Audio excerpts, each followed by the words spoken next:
नमस्कार, कार्यक्रम issue of the डेमा स्वागत छ। म हुँ स्मृति मल्ल। झण्डै 1.5 महिना लामो निषेधाज्ञामा देश रहेपछि यतिखेर कोभिड-19 को संक्रमणको जोखिम अलिकति घटेको अवस्थालाई मध्यनजर गर्दै सरकारले स्मार्ट लकडाउन लगाएको छ। स्मार्ट लकडाउनका दौरानमा सरकारले बिस्तारै वातावरणलाई पनि सहज बनाउँदै लैजाने प्रयासहरू पनि थालेको छ। यसबीचमा विभिन्न किसिमका सेवा सुविधाहरूलाई बिस्तारै सुचारू पनि गराउँदै लगिएको छ। सरकारले मन्त्री परिषदको बैठक बसेरै निर्णय गरेको छ। अब असारको 17 गतेबाट आन्तरिक हवाई उडान पनि सुचारू गरिने भएको छ भने अन्तर्राष्ट्रिय हवाई उडान पनि सुचारू गरिएको छ। यसबीचमा विशेष गरी नागरिक उड्डयन प्राधिकरणले र सेवा प्रदायक कम्पनीहरूले उडानहरू सुचारू गर्ने निर्णय आएसँगै के कस्ता तयारीहरू थालेका छन् त?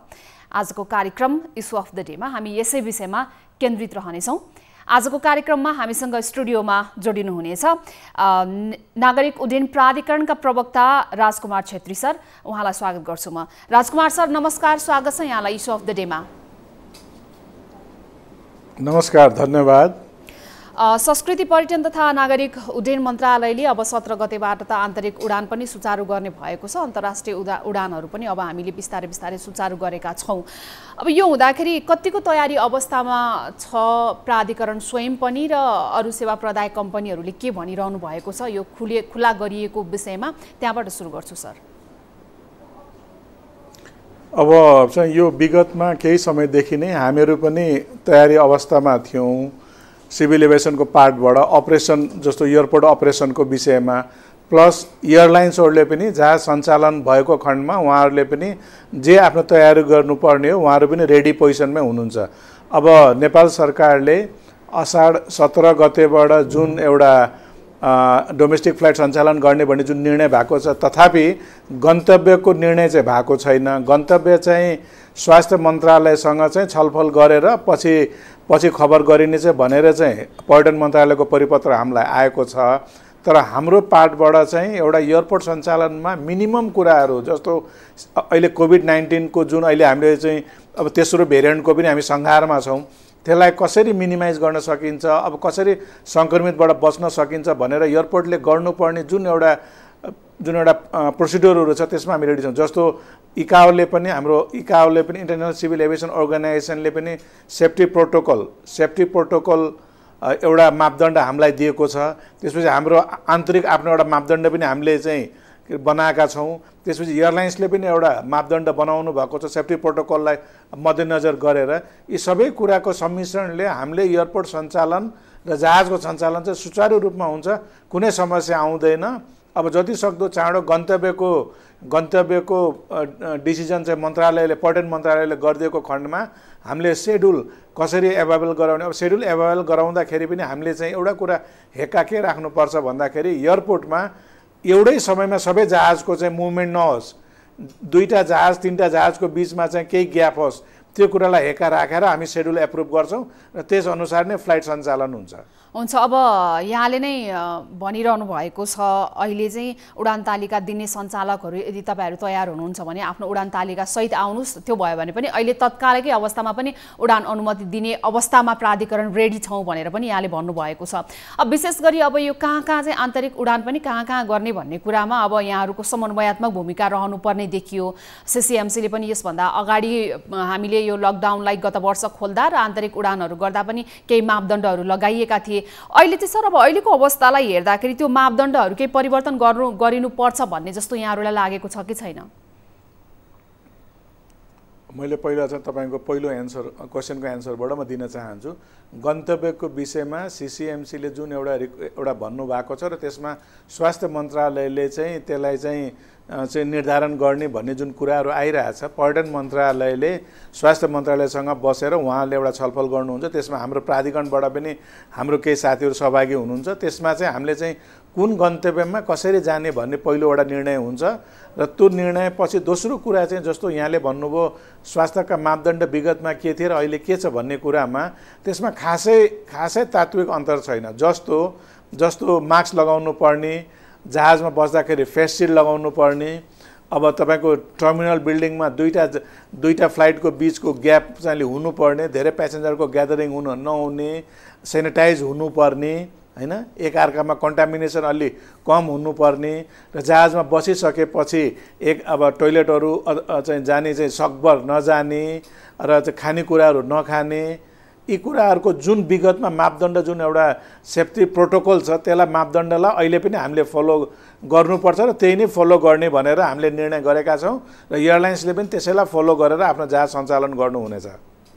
अब अहिले आन्तरिक उडानको मुख्य चुनौती भनेको अझै पनि त्यो जोखिमहरू हटेको छैन। अब यहाँहरूले विशेष गरी अब मुख्य सहरहरू र सहज ठाउँहरूमा भएका त्यहाँका उडान लगायतका क्षेत्रहरूमा चाहिँ अब अनुगमन अध्ययन पनि गर्नुहुन्छ होला, निरीक्षण पनि गर्नुहुन्छ होला। अब सबै क्षेत्रलाई उडानको लागि तयारी गर्नको लागि चाहिँ यहाँहरूले के कस्तो योजनाहरू ल्याउनु भएको छ, त्यसमा पनि केही काम कारबाहीहरू सुरु भइसकेका छन् कि के छन् सर? होइन, ठिक भनौँ, यहाँले हामीले विगतको अनुभवले अहिले हामीलाई चाहिँ यो कुरामा चाहिँ हामीलाई अब धेरै हामीलाई सजिलो भएको छ। जस्तो हामीले विगतमा चाहिँ फ्लाइट लकडाउन पछि फ्लाइट सञ्चालन गर्दाखेरि कुन हामीले मापदण्डहरू अपनायौँ, जुन मापदण्डले कोरोनाबाट हामी बच्न सक्यौँ, सङ्क्रमित भइएन भनेर। अहिले पनि म एउटा कुरा भन्न चाहन्छु, विगतमा एयरपोर्टबाट कोरोना सर्यो भन्ने नेपालमा कहीँ कतै रेकर्ड छैन र त्यो भएको पनि छैन भन्ने कुराले ती कुराले हामीलाई अहिले सजिलो गरेको छ र हाम्रो सम्बन्धित एयरपोर्टमा हाम्रो त्यहाँको विमानस्थल प्रमुख जो हुनुहुन्छ उहाँले जिल्ला स्थित प्रशासनसँग स्वास्थ्य कार्यालयसँग समन्वय गरेर उहाँहरूले आफ्नो मापदण्ड एउटा लोकल मापदण्ड पनि उहाँले निर्धारण गर्नुभएको छ। प्लस हामीले जुन एउटा सेफ्टी प्रोटोकल भनेर जुन हामीले पठाएका छौँ त्यसलाई पनि उहाँले कार्यान्वयनमा ल्याउनु हुनेछ। जस्तो भनौँ न, जस्तो काठमाडौँबाट कुनै प्यासेन्जर लुक्ला गयो अरे, तर लुक्ला गइसकेपछि उहाँ चाहिँ बाहिर निस्किँदाखेरि के प्रोसिड्युर गर्नुपर्ने हुन्छ, सेफ्टी प्रोटोकल, त्यो उहाँको एयरपोर्टले निर्धारण गर्छ, उहाँले गर्नुहुन्छ। र लुक्लाबाट काठमाडौँ आउँदाखेरि जस्तो अब सेनिटाइज भयो कि भएन, सोसियल डिस्टेन्स मेन्टेन भयो कि भएन, फेस मास्क लगाएको छ कि छैन, फेस सिल्ड छ कि छैन, यी कुराहरूलाई त्यहाँको विमानस्थलले र त्यहाँको एयरलाइन्सले हेर्नुहुन्छ। यी विगतको अनुभवले हामीलाई अलि सजिलो भएको छ। त्यसमा कतै केही कमी कमजोरी रहेमा त्यसलाई चाहिँ हामीलाई निर्कोल गरेर हामी त्यसलाई हटाउन परि लाग्छौँ। र दोस्रो कुरा, अनुगमनको कुरामा केही समयपछि प्रधान कार्यालयबाट पनि त्यहाँ चाहिँ मोनिटर गर्न जानुहुन्छ। स्वयं त्यहाँकै विमानस्थल प्रमुखले पनि एउटा टिम बनाएर त्यसको अनुगमन पनि गरिराख्नु भएको छ।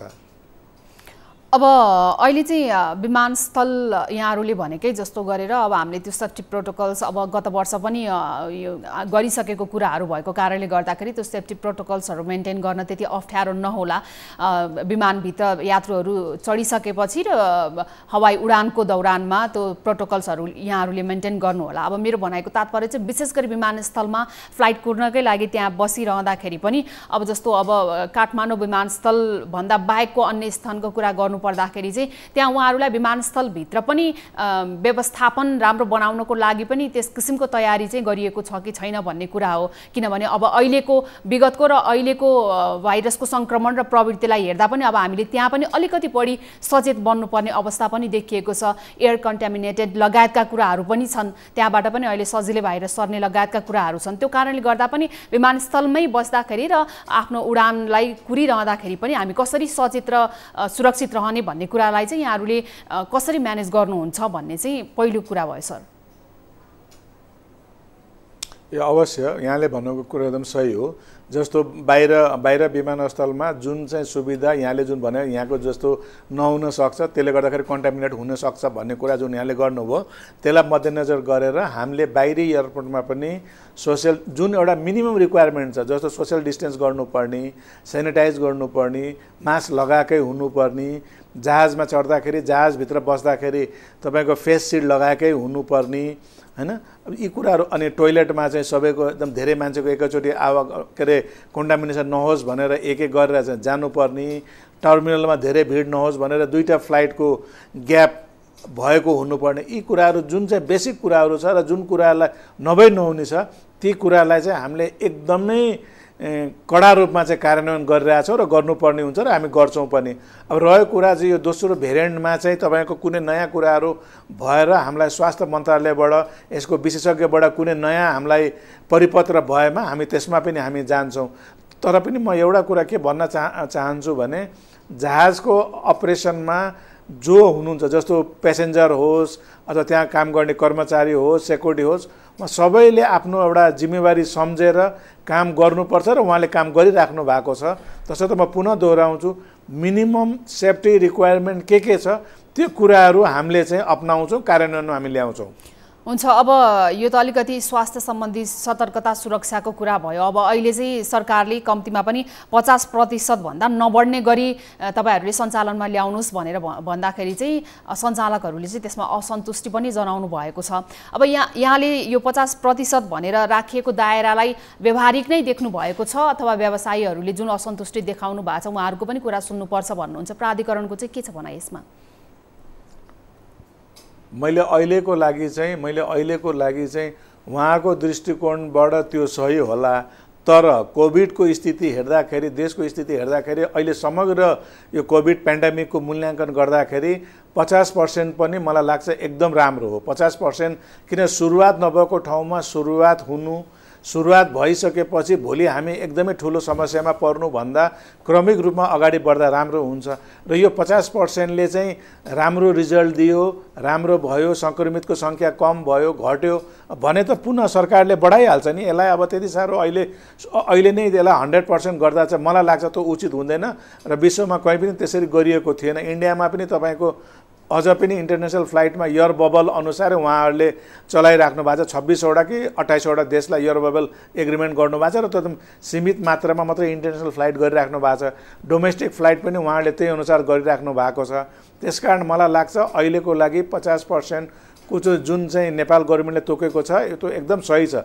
बरु यसलाई चाँडोभन्दा चाँडो सुरु गरेर चाहिने मापदण्डहरूलाई चाहिँ लागू गरेर यसलाई हामीले गऱ्यौँ भने मलाई लाग्छ राम्रो हुन्छ र अहिलेलाई चाहिँ यसैमा चित्त बुझाउनु पर्छ जस्तो मलाई लाग्छ। अब अहिले चाहिँ अब उहाँहरूले प्राधिकरणले यो सूचना आइसकेपछि पनि विशेष गरी सञ्चालकहरूसँग र वायुसेवा प्रदायक कम्पनीहरूसँग यहाँहरूले कुरा गरिरहँदाखेरि चाहिँ उहाँहरूले अहिलेको अवस्थामै यसरी सेवा सुचारू गर्दाखेरि चाहिँ विगतमा जस्तो अलिकति केही पनि भयो भने सबै सेवा प्रदायक कम्पनीहरूले मूल्य भाडा शुल्क निर्धारण गर्दाखेरि त्यसमा पनि अलिकति केही फरकहरू देखियो। अब त्यतातिर चाहिँ कतिको ध्यान दिएको देखिएको छ? होइन, एउटा कुरा के छ भने जहाजको भाडा चाहिँ बढाउँदाखेरि एउटा नेपाल सरकारले तोकेको हुन्छ एउटा अप्पर लिमिट र लोअर लिमिट भन्दा। अप्पर लिमिट भन्दा बढी पनि लिन पाइएन, लोअर लिमिट भन्दा तल पनि जान पाइएन। उहाँहरूले प्यासेन्जरको मुभमेन्ट हेरेर जहाजको फ्रिक्वेन्सी हेरेर उहाँहरूले भाडा निर्धारण गर्नुहुन्छ र त्योभन्दा बढ्न पनि पाउनुहुन्न, त्योभन्दा घट्न पनि पाउनुहुन्न। त्यसकारण मलाई चाहिँ अहिलेको पेन्डेमिकमा उहाँहरूले चाहिँ अनावश्यक चाहिँ भाडा बढाएर एकदमै धेरै पैसा असुल्नुहुन्छ जस्तो मलाई लाग्दैन र त्यो अहिलेको लागि त्यो राम्रो पनि होइन। तर एउटा कुरा के भने अपरेसन कोस्ट उठ्नलाई कति भाडा चाहिँ आवश्यक पर्छ त्यो चाहिँ कुरा चाहिँ हेक्का राखेर उहाँहरूले भाडा निर्धारण गर्नुहुन्छ जस्तो मलाई लाग्छ। हो, यसभन्दा अगाडि पनि जस्तो मैले चाहिँ सेवा प्रदायक कम्पनीहरूले के पनि भनिरहनु भएको थियो भने एक त अब हामीलाई सीमित सिट सञ्चालन गर्न दिइएको छ, सीमित यात्रुहरू मात्रै लिएर हामीले उडान भरिरहनु परेको अवस्था छ। यो अवस्थामा चाहिँ नि एक किसिमको दायरा बनाइदिँदाखेरि हामीले कतै उडानबाट चाहिँ नि यो उडानै गर्न नसक्ने अवस्था पनि आउन सक्छ भन्ने किसिमका भनाइहरू पनि उहाँहरूको आएको थियो। अब व्यावसायिक रूपमा हेर्ने हो र उहाँहरूको भनाइलाई हेर्ने हो भने चाहिँ यसको यो म्यानेज गर्नको लागि के गर्नुपर्छ, यो व्यवस्थालाई अलिकति चुस्त दुरुस्त राख्नको लागि दुवैतर्फ चाहिँ ब्यालेन्स गराउनको लागि यात्रु पनि मर्कामा नपरुन् र सञ्चालक स्वयं पनि मर्कामा नपरुन् भन्नको लागि प्राधिकरणले के सल्लाह दिन चाहन्छ? मैले पहिलो कुरा त भन्न चाहेँ अहिले 50% को जुन चाहिँ तपाईँको फ्लाइटको जुन अहिले चाहिँ निर्णय भएको छ त्यो नै ठिक छ र उहाँहरूलाई प्यासेन्जर अकुपेन्सीमा 100% नै भनिएको छ। प्यासेन्जर अकुपेन्सीमा 50% भनेको छैन, प्यासेन्जर अकुपेन्सी 100 भनेको छ। भनेपछि कुनै एउटा जहाज विराटनगर जान्छ भने ऊ फुल क्यापासिटीमा जान पाए र फुल क्यापासिटीमा आउन पाए। अब उही हिजो 10वटा फ्लाइट हुन्थ्यो भने आज 5वटा मात्रै हो। तर सुरुवात त भयो नि, केही समय यसलाई मोनिटर गरेर यसलाई हेरेर अब यसमा के समसामयिक सुधार गर्न सकिन्छ त्यसमा हामी जाँदा राम्रो हुन्छ। र दोस्रो कुरा, अहिले तपाईँले भाडा 81 बढाउँदाखेरि प्यासेन्जरलाई मर्का पर्छ। त्यस कारण तपाईँलाई पनि नेपाल गभर्मेन्टले चाहिँ एउटा अप्पर लिमिट र लोवर लिमिट तोकिदिएकै छ। त्यस अन्तर्गत रहेर भाडा निर्धारण हुनुपर्छ र त्यो नै हुन्छ र त्यो नै मलाई लाग्छ त्यो नै वैज्ञानिक आधार हो। अब अन्तर्राष्ट्रिय उडानहरू पनि सुचारू भएका छन्। अब यसभन्दा अगाडि पनि अवस्थालाई हेरेर के अन्तर्राष्ट्रिय उडानहरू गरिएको पनि हो। अब योभन्दा अगाडि नेपाल र भारत बीचको उडान हुँदाखेरि अलिकति भारतीय जस्तो किसिमले चाहिँ नि उडान भइरहेको थियो, त्यो चाहिँ व्यवस्थित हुन सकेन भन्ने जस्ता कुराहरू पनि आएका थिए। अब त केही देशहरूलाई लिस्ट आउट गरिएको छ, यो ठाउँमा चाहिँ अब अन्तर्राष्ट्रिय उडान गरिने भनेर। अब यो अन्तर्राष्ट्रिय उडानको हकमा पनि तयारी कतिको छ सर, त्यो पनि अलिकति जानकारी गराइदिउँ। होइन, अन्तर्राष्ट्रिय उडानको हकमा त हामी पूर्ण रूपमा चाहिँ हामी तयार छौँ। किनभने अन्तर्राष्ट्रिय फ्लाइट विगतदेखि नै सञ्चालनमै छ। 5 वटा डेस्टिनेसनमा जहाज फ्लाइट अपरेसन भइ नै रहेको थियो। त्यस कारण त 5 वटा फ्लाइट होस् या 50 वटा होस्, त्यसको लागि चाहिँ हामी तम तयार अवस्थामै छौँ। र अहिले यो पछिल्लो चरणमा चाहिँ जुन चाहिँ 6 वटा डेस्टिनेसन अहिले नेपाल गभर्मेन्टले जुन निर्णय गरेको छ त्यसको लागि पनि हामीहरू एकदम रेडी पोजिसनमा छौँ। उहाँहरूले अब सेड्युल एप्रुभ गराउनुहुन्छ हामीसँग। सेड्युल एप्रुभ गराएर हामी चाहिँ एप्रुभ गर्न दिन्छौँ, त्यसपछि उहाँले फ्लाइट सञ्चालन गर्नुहुन्छ। अब यसमा एउटा कुरा चाहिँ इन्डियाको यहाँले कुरा गर्नुभयो। इन्डियाको चाहिँ अलिकति एयर बबल एग्रिमेन्ट अनुसार हामीले 2टा मात्रै फ्लाइट गरेका छौँ। आज मात्रै मलाई एउटा कम्प्लेन के आयो भने इन्डियाको भाडा 50,000 हामीलाई पर्यो, हामीलाई त धेरै महँगो भयो, यति महँगो त किन भयो भनेर चाहिँ मलाई सोध्नुभयो 2-3 जना प्यासेन्जरहरूले। त्यो मलाई के लाग्छ भने जम्मा एउटा फ्लाइट एयर इन्डियाको र एउटा एनएससीको फ्लाइट भएकोले र प्यासेन्जर मुभमेन्ट एकदम बढेकोले चाहिँ यो चाहिँ भाडा बढेको हो। त्यसकारण चाहिँ बरु यसमा चाहिँ सकिन्छ भने अझ एउटा फ्लाइट चाहिँ नेपाल गभर्मेन्टले बढाइदिँदाखेरि चाहिँ अलिकति प्यासेन्जर मुभमेन्ट चाहिँ अलिकति बढी भएर चाहिँ अलिकति भाडा कम पनि हुनसक्छ। र म अझ पनि एयरलाइन्सहरूलाई के भन्न चाहन्छु भने तपाईँको लोकप्रिय टेलिभिजन मार्फत त्यति बढी भाडा नलिदिनुहोस्, एउटा रिजनेबल रेट जे हो त्यो लिएर फ्लाइट गरिदिनुहोस् भन्न चाहन्छु म। त्यसको लागि चाहिँ अब सरकारको तर्फबाट पनि उडानलाई अलिकति सहज बनाउनको लागि उडान तालिका बढाउनु पर्ने अवस्था पनि देखिएको छ। अब एक त अब यो हुँदाखेरि एक त यसको अलिकति यात्रुको भिड पनि भइरहेको छ, त्यसमाथि अब यात्रुको सङ्ख्या बढिरहँदाखेरि त्यसले अरू धेरै प्रेसर पनि ल्याइरहेको होला। समय तालिका नमिलेको हुनसक्छ यात्रुहरूलाई र भाडामा पनि उहाँहरू मर्का पर्नु भएको छ। प्राधिकरण स्वयंले चाहिँ यस विषयमा यहाँहरूले औपचारिक रूपमै अथवा केही प्रयास गर्नुभएको छ कि छैन? अब यो उडानकै तालिकालाई पनि अब चाहिँ बिस्तारै अलिकति सहज बनाउनु पर्छ भन्ने हिसाबमा पनि हामीले चाहिँ कहाँबाट यात्रु कहाँ कति छन् भन्ने कुरालाई पनि ध्यानमा राख्नु पर्ला यसो गर्दाखेरि। हो, एकदम अवश्य। अब मलाई लाग्छ हाम्रो चाहिँ सिसिएमसीमा चाहिँ हाम्रो पर्यटन मन्त्रालयको हाम्रो सचिवज्यू नै त्यसमा प्रतिनिधि हुनुहुन्छ र सचिवज्यूको जुन कमिटीमा चाहिँ जुन यतापट्टि कमिटीमा चाहिँ हाम्रो महानिर्देशकज्यू हुनुहुन्छ, उहाँसित पनि हामी कुरा गर्छौँ। उहाँ पनि यो कुरामा जानकार हुनुहुन्छ। जस्तो इन्डियाको मैले अघि भनि नै हालेँ, इन्डियामा चाहिँ मलाई लाग्छ अर्को 2टा फ्लाइट कम्तीमा एउटा एनएससीलाई र एउटा एयर इन्डियालाई अझ 2टा फ्लाइट थपिदिनु पर्ने हुन्छ। र यही कुरा चाहिँ खाडी मुलुकको लागि पनि केही फ्लाइट थप्नुपर्ने हो कि जस्तो मलाई चाहिँ लागेको छ। मेरो यो व्यक्तिगत विचार हो। किनभने खाडी मुलुकमा पनि हाम्रो नेपाली दाजुभाइहरू धेरै उहाँ अड्किनु भएको छ भन्ने सुनिन्छ पत्र पत्रिका मार्फत। उहाँले पटक फोन पनि गरिराख्नुहुन्छ।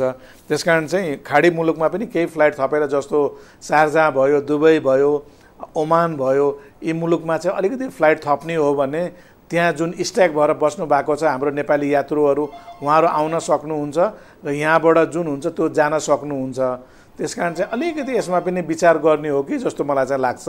अब यो विषयमा चाहिँ मलाई लाग्छ हाम्रो महानिर्देशकज्यूले हाम्रो माननीय सचिवज्यूसित कुरा गर्नुहुन्छ होला र माननीय सचिवज्यूले चाहिँ यो कुरा चाहिँ सिसिएमसीमा राख्नुहुन्छ भन्ने मैले विश्वास लिएको छु। हुन्छ, हस्, यहाँलाई म ब्रेकपछि पुनः जोड्नेछु राजकुमार सर। यतिखेर कार्यक्रममा हामीसँग नागरिक उड्डयन प्राधिकरणका प्रवक्ता राजकुमार छेत्री सर जोडिनु भएको छ। विशेष गरी वैशाखको तेस्रो साताबाट केही उद्धारका उडानहरू र कार्गो बाहेकका अन्य सम्पूर्ण अन्तर्राष्ट्रिय र आन्तरिक उडान सेवाहरूमा रोक लगाइएको थियो। कोभिड-19 को दोस्रो लहरको बढ्दै गरेको जोखिमलाई मध्यनजर गरेर त्यसमा भने अहिले केही सहज बनाइएको छ। आन्तरिक उडान असार 17बाट खुल्ने भएको छ भने अन्तर्राष्ट्रिय उडानहरू पनि खुलिरहेको अवस्था छ। अहिलेलाई पालो भएको छ छोटो ब्रेकको। ब्रेकपछि हामी कार्यक्रममा पुनः जोडिनेछौँ। लाइफबोय हात धुने समयका साथमा लाइफबोय।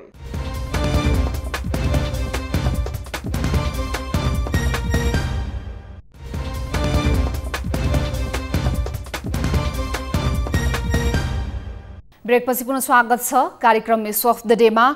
आजको कार्यक्रममा हामी यतिखेर विशेष गरी कोभिड-19 को दोस्रो लहरका दौरानमा झन्डै 1.5 महिनासम्म निषेधाज्ञा र निषेधाज्ञाले निम्त्याएको व्यावसायिक र व्यापारिक असरहरू र त्यसमाथि पनि विशेष गरी हवाई सेवामा जुन किसिमले रोक लगाइएको थियो, अहिले पछिल्लो पटक निषेधाज्ञालाई अलिकति खुकुलो पारिएपछि रोक लगाइएको हवाई उडानहरू अब खुल्ने भएको छ। क्रमशः आन्तरिक उडानहरू पनि खोल्ने अनुमति मन्त्रालयले दिइसकेको छ भने त्यसै गरेर अन्तर्राष्ट्रिय उडानहरू पनि अनुमति दिएको अवस्था छ। कार्यक्रममा हामीसँग नागरिक उड्डयन प्राधिकरणका प्रवक्ता राजकुमार छेत्री सर हुनुहुन्छ। उहाँलाई पुनः स्वागत गर्छु ब्रेकपछि। सर पुनः स्वागत छ यहाँलाई ब्रेकपछि। हस्, धन्यवाद। हजुर सर, जस्तो अब अहिले विशेष गरी अब अलिकति आर्थिक पाटोलाई पनि हेर्ने हो र कम्पनीहरूको व्यावसायिकतालाई पनि हेर्ने हो भने गत वर्षै पनि उहाँहरूले बारम्बार यो कुरा उठाउँदै आउनु भएको थियो। अब यस किसिमको स्वास्थ्यको सङ्कट भनेको अब बिस्तारै हामीले भोगिरहनु पर्ने, झेलिरहनु पर्ने विपद देखियो यो विपदको अवस्थामा। तर व्यावसायिक रूपमा चाहिँ जुन हिसाबले यस्ता विपद र सङ्कटको बेलामा व्यावसायिकहरूले झेल्नुपर्छ त्यसतर्फ चाहिँ सम्बन्धित निकायले र सरकारवालाहरूले ध्यान दिएनन् भन्ने उहाँहरूको गुनासो छ। यो विषयको सम्बोधन चाहिँ कसरी हुनुपर्छ भन्ने लाग्छ सर? अब किनकि आगामी दिनहरूमा पनि हामी अब यस किसिमको लकडाउन निषेधाज्ञाको लागि रेडी भएर बस्नुपर्ने अवस्था देखियो अहिलेको स्वास्थ्य सङ्कटलाई हेर्दा। मलाई लाग्छ अब नेपाल गभर्मेन्टले यस विषयमा संवेदनशील भएर नै हेरिराख्नु भएको छ। अब विगतको लकडाउनमा प्राधिकरणको पार्टबाट चाहिँ हामीले चाहिँ 75% अफ द रेभिन्यू, उहाँहरूको 75% रेभिन्यू जस्तो पार्किङको यी कुराहरूको चाहिँ हामीले चाहिँ जस्तो पसल कबलहरू छ एयरपोर्टमा भने हामीले त्यसको राजस्व हामीले मिनाहा गऱ्यौँ, त्यो क्याबिनेटबाट डिसिजन भयो। अब अहिलेको लकडाउनमा पनि मलाई लाग्छ त्यो कुराहरू हुनुपर्छ, त्यसमा हामी चाहिँ गर्छौँ होइन। अब अहिलेसम्म निर्णय यद्यपि निर्णय भइसकेको छैन, उहाँहरूको डिमान्ड चाहिँ आइरहेछ। अब त्यसलाई चाहिँ हामीले चाहिँ गर्छ एड्रेस गर्नुपर्ने जस्तो लाग्छ मलाई, पहिलो कुरा। र दोस्रो कुरा, नेपाल गभर्मेन्टले पनि उहाँहरूलाई ब्याजमा के कुरामा त उहाँहरूलाई चाहिँ उनी दिनै रहेको छ भने अब उहाँ सहुलियत दिइरहेको छ भने यी कुराहरूलाई हेर्नै पर्ने हुन्छ। अब यहाँले सिभिल एभिएसनको पार्टबाट र एयरलाइन्सको पार्टबाट म चाहिँ के भन्न चाहन्छु भने उहाँहरूलाई ब्याजमा केही मिनाहा, राजस्वमा केही छुट अनि आफ्नो इन्स्टलमेन्ट तिर्दाखेरि केही समय थप दिने, यी कुराहरू गऱ्यो भने मलाई लाग्छ एयरलाइन्स इन्डस्ट्री सस्टेन हुन्छ र त्यसले हामी सबैलाई समग्र रूपमा देशलाई नै राम्रो हुन्छ जस्तो मलाई लाग्छ। हुन्छ सर, अब यसमा चाहिँ विशेष गरी प्राधिकरणले पनि दबाब दिन सकेन भनेर उहाँहरूले गुनासो गर्नुभएको कारणले गर्दाखेरि तपाईँहरूले अब ओभरअल उहाँहरूको यो समस्यालाई सम्बोधन गर्नको लागि एउटा मध्य लबिङको रूपमा पनि काम गरिदिने भनेर उहाँहरूको माग पनि आइरहेको छ। अब विशेष गरी अहिले चाहिँ अब ब्रेकमा जानुभन्दा अगाडि हामीले अलिकति कुरा उठाएका थियौँ अन्तर्राष्ट्रिय उडानहरूको बारेमा, जहाँनिर चाहिँ विशेष गरी खाडी मुलुकहरूमा रहनुभएका नेपाली कामदारहरू जो निकै मर्कामा हुनुहुन्छ। अब एक त उहाँहरू त्यहाँ पनि आफूले रोजगारी गुमाएको अवस्था छ र स्वदेश फर्कनको लागि यो निषेधको कारणले गर्दाखेरि उहाँहरू स्वदेश पनि फर्कन पाउनु भएको छैन। अब अहिले चाहिँ उहाँहरूलाई अलिकति प्रायोरिटीमा राख्ने किसिमले स्केड्युलिङ गरिन्छ अथवा के छ सर? त्यसमा पनि धेरै खाडी मुलुकमा रहनुभएका कामदारहरूको चासो यही नै छ, उहाँले प्रश्न पनि गरिरहनु भएको छ हामीलाई पनि बारम्बार। अब यसमा चाहिँ मैले यो ब्रेकमा जानुभन्दा पहिला पनि मैले दोहोऱ्याएको थिएँ, अहिले पनि मैले दोहोऱ्याएको छु। विगतभन्दा अहिले खाडी मुलुकलाई प्रायोरिटीमा राख्ने भनेर चाहिँ नेपाल गभर्मेन्टले निर्णय गर्नुभएको छ। यद्यपि अलिकति अझै जस्तो ओमानको केसमा, शारजाको केसमा, दुबईको केसमा अनि यो के अरे कुवेतको केसमा चाहिँ अलिकति फ्लाइट कम भएको कि सेड्युलमा जस्तो देखियो भनेर मलाई पनि धेरै गुनासो हिजोबाट आजसम्म धेरै गुनासोहरू आयो होइन। यसमा चाहिँ मलाई लाग्छ अब पुनः एक्चुअली एड्रेस गरेर अलिकति मिडल इस्टको फ्लाइटहरूमा चाहिँ अलिकति फ्लाइट थप्ने हो कि अलि सहज रूपमा चाहिँ यात्रु हाम्रो नेपाली दाजुभाइ दिदीबहिनी जुन त्यहाँ रोकिनु भएको छ उहाँहरू आउने वातावरण बनाउने हो कि भन्नेपट्टि चाहिँ गर्नुपर्छ जस्तो लाग्छ। यद्यपि विगतभन्दा त अहिले धेरै फ्लाइटहरू बढेको स्थिति छ, त्यति समस्या छैन। तथापि अझ केही छ भने यसमा मलाई लाग्छ पुनः यसमा पर्यटन मन्त्रालयबाट निर्णय हुन्छ जस्तो मैले आशा लिएको छु र यो विषयमा उहाँहरूलाई पनि धेरैले भनिसक्नु भएको छ।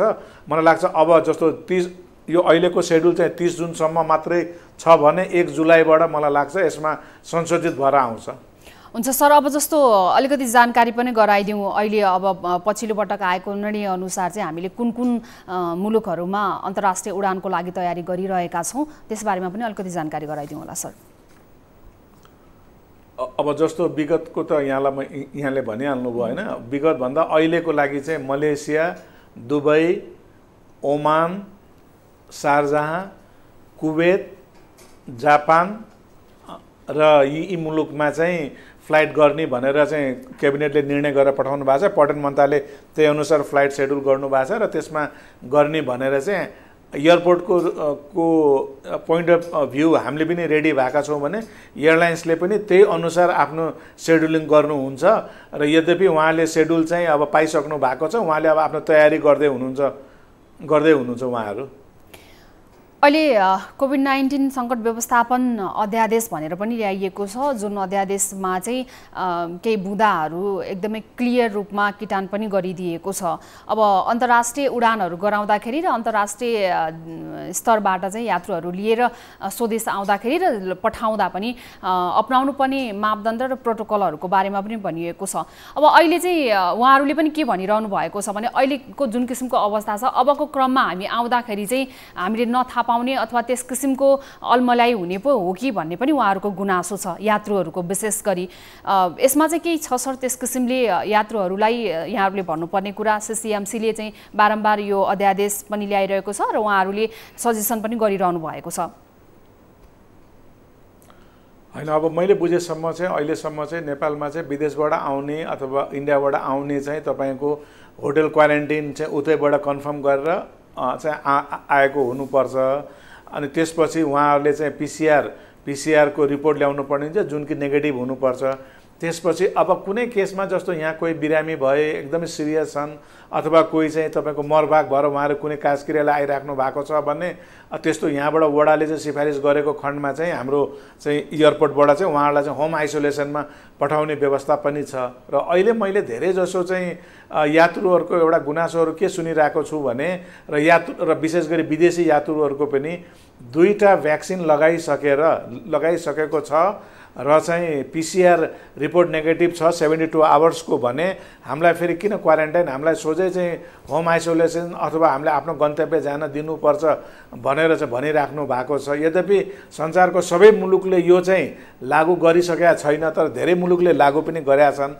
त्यसकारण यसमा चाहिँ पुनः एकचोटि अब विचार गरेर हाम्रो आफ्नो पनि एउटा बाध्यता हेरेर आफ्नो पनि एउटा समस्यालाई केलाएर कोभिडको अहिले वर्तमान स्थितिलाई मूल्याङ्कन गरेर यसमा एकचोटि छलफल गरेर यसमा विचार गर्ने हो कि भन्ने जस्तो मलाई लाग्छ। किनभने 2टा चाहिँ भ्याक्सिन लगाइसकेर पिसिआर नेगेटिभ छ भने त्यसको सम्भावना त्यसबाट चाहिँ कोभिड सर्ने सम्भावना धेरै कम हुन्छ भनेर अमेरिकाले त अब मास्क पनि नचाहिने ओपन ठाउँमा भनेर उहाँले घोषणा नै गरिसक्नु भएको छ।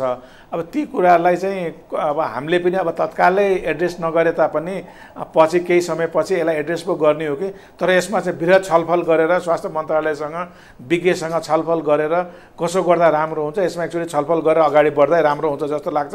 र यो विषय मलाई पनि म एउटा के अरे नेपाल नागरिक उड्डयन प्राधिकरणको जिम्मेवार एउटा कर्मचारी भएको नाताले मलाई पनि यो विषयमा धेरैचोटि यो कुराहरूको चाहिँ मलाई सोधिराख्नु हुन्छ उहाँहरूले र म तपाईँको लोकप्रिय टेलिभिजन मार्फत यो भन्न चाहन्छु। हुन्छ सर, जस्तो अब अहिले चाहिँ कति दिनसम्म होटल क्वारेन्टिन भनेर तोकिएको छ, कति दिनसम्म होटल क्वारेन्टिन बस्ने होला? अब योभन्दा अगाडि चाहिँ हामीले जुन किसिमले नेपाल फर्किँदाखेरि आफ्नो देशमा आउँदाखेरि चाहिँ होटलमा क्वारेन्टिन बस्नुपर्ने अवस्था थियो र त्यो बेलामा पनि अलिकति राम्रोसँग हामीलाई समन्वय नभएको कारणले गर्दाखेरि त्यसमा धेरै नै यात्रुहरूले दुःख पाउनु पर्यो भनेर उहाँले गुनासो पनि गर्नुभएको छ। अब अहिले चाहिँ सिसिएमसीले भनेअनुसार कति जति समय उहाँहरूले क्वारेन्टिनमा बस्नुपर्ने अवस्था छ सर? अनि उहाँले चाहिँ उहीँबाट नै के अरे उहाँबाट विदेशबाटै आउँदाखेरि उहाँहरूले 7 दिन र 10 दिनको चाहिँ उहाँले चाहिँ क्वारेन्टिनको होटल क्वारेन्टिनको लागि उहाँले होटल रिजर्भेसन गरेर लिएर आउनुपर्ने हुन्छ। अब त्यसलाई चाहिँ एयरपोर्टमा चाहिँ तपाईँको सिसिएमसीको चाहिँ एउटा निकाय लिएर हाम्रो पर्यटन बोर्डले मोनिटर गरेर उहाँहरूलाई चाहिँ उहाँहरूकै उसमा वाहनमा चाहिँ भेहिकलमा सम्बन्धित ठाउँमा लगेर उहाँहरूले नै मोनिटर गरेर गर्नुहुन्छ र उहाँहरूलाई चाहिँ अब 10 दिनपछि उहाँहरूको पिसिआर गरेर अब नेगेटिभ आएपछि उहाँहरू आफ्नो गन्तव्यमा जानुपर्छ भनेर एउटा प्रोटोकल बनाएको छ। अहिलेसम्म त्यही प्रोटोकल नै फलो भइरहेको छ र मैले पुनः दोहोऱ्याउन चाहेँ अब दुईटा भ्याक्सिनेसन लगाइसकेको र पिसिआर नेगेटिभ भएको खण्डमा चाहिँ यसलाई अब के गर्न सकिन्छ यसमा चाहिँ एकचोटि विचार गर्दा राम्रै हुन्छ। किन यो धेरै छलफलको विषय भएको र विदेशीहरूले पनि यसमा चाहिँ धेरै कुरा सोधिराखेकोले अब यसमा के गर्दा राम्रो हुन्छ। तर म पुनः दोहोऱ्याएँ यसमा छलफल गर्नुभन्दा पहिला विज्ञको सल्लाह चाहिँ लिनुपर्छ।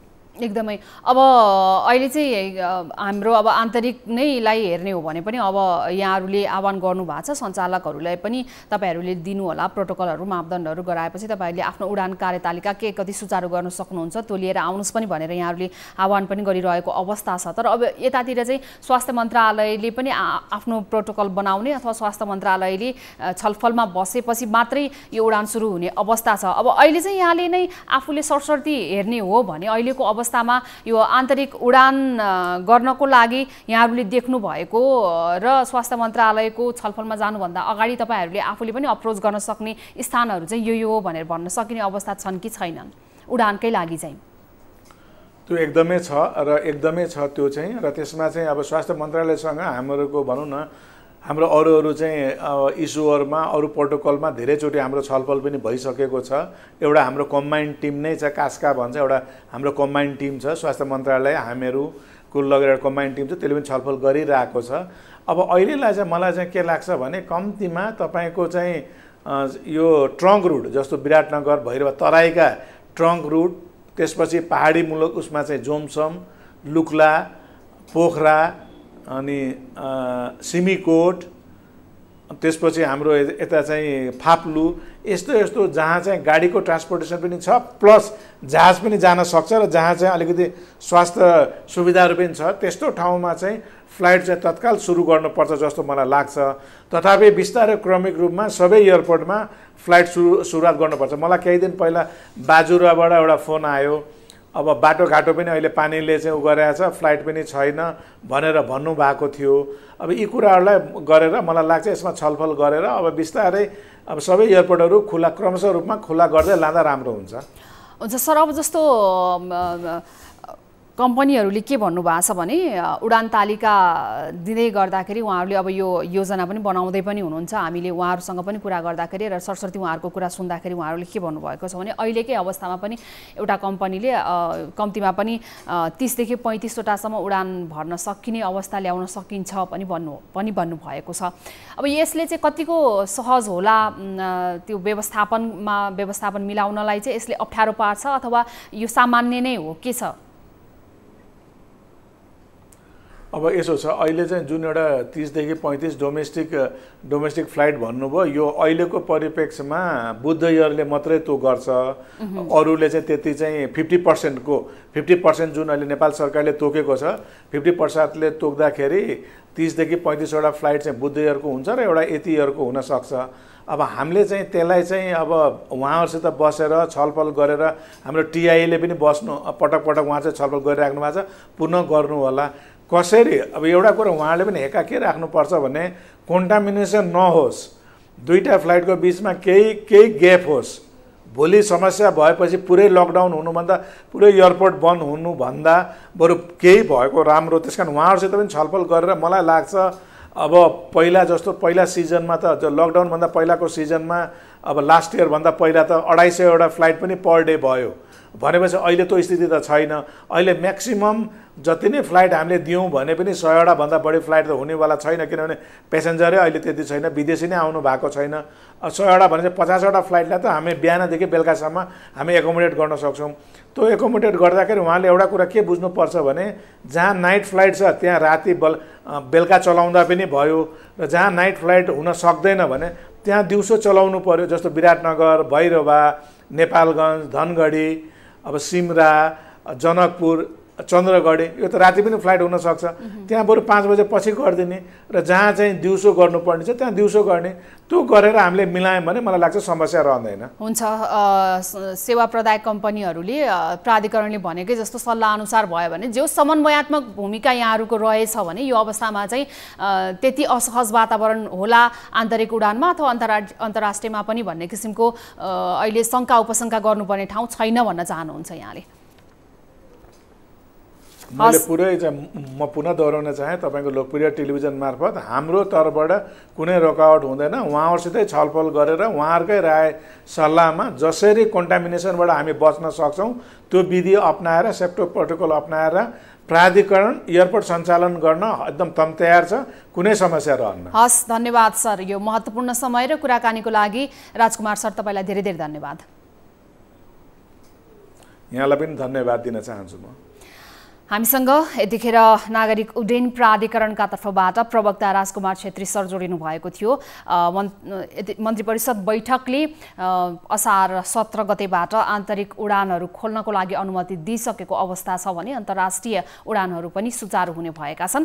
अन्तर्राष्ट्रिय उडानहरू सुचारू गर्दाखेरि विशेष गरी यो कोभिड संक्रमणको जोखिम झेलिरहेका र खाडी मुलुकमा भएका नेपाली कामदारहरू जो अलपत्रमा हुनुहुन्छ उहाँहरूलाई प्रायोरिटीमा राखेर स्वदेशी ल्याइने भन्ने कुराहरू पनि उठाइएको छ भने विशेष गरी स्वास्थ्यका मापदण्डहरू अपनाएर र स्वास्थ्यको दृष्टिकोणबाट सुरक्षित रहेर उडानहरूलाई व्यवस्थित गराउनको लागि सम्बन्धित सरकारवाला निकायहरूले के कसरी तयारी थालेका छन् त यसमा केन्द्रित रहेर आजको कुराकानीलाई जोड्यौँ। यो सँगै कार्यक्रमको समय सकिएको छ। न्युज 24 टेलिभिजन हेर्दै रहनुहोला। नमस्ते।